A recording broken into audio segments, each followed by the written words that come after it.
Life is tough.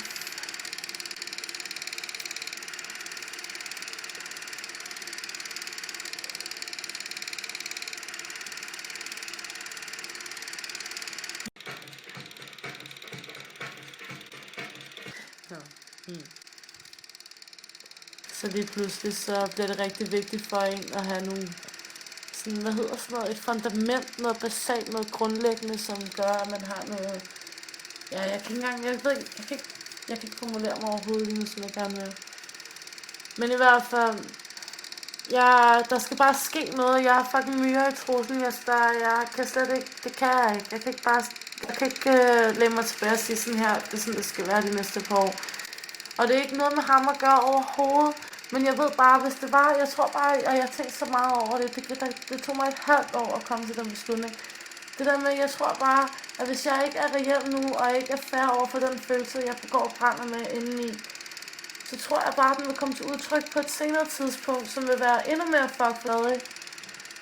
Det er bare, det kan jeg ikke, så derfor bliver jeg nødt til at slå op og sige til ham, det går ikke. Andet har været uretfærdigt og unfair. Men ja, det har sine konsekvenser.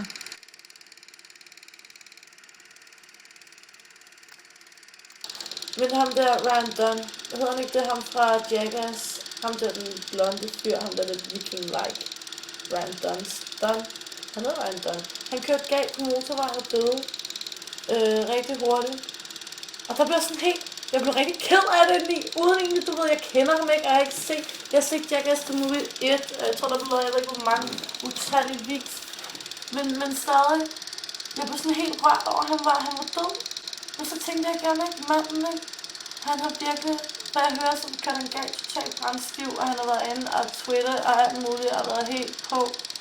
Altså manden, han har virkelig også grebet dagen, og han har virkelig levet sit liv til det fodeste, han har virkelig levet hver dag, som om det var den sidste. Og så nogle af de ting, de har lavet Jackass, det er helt åndssvagt. De giver den virkelig op for livet, og giver den op for at tage chancer, du ved. De vil skide på det hele. Derfor synes jeg, det er fucking død.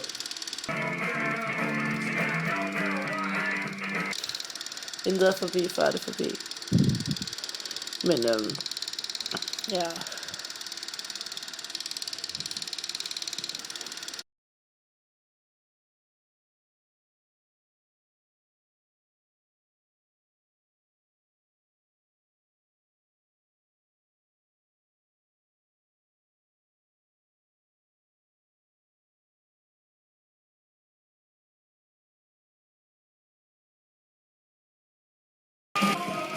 Det skal være højere.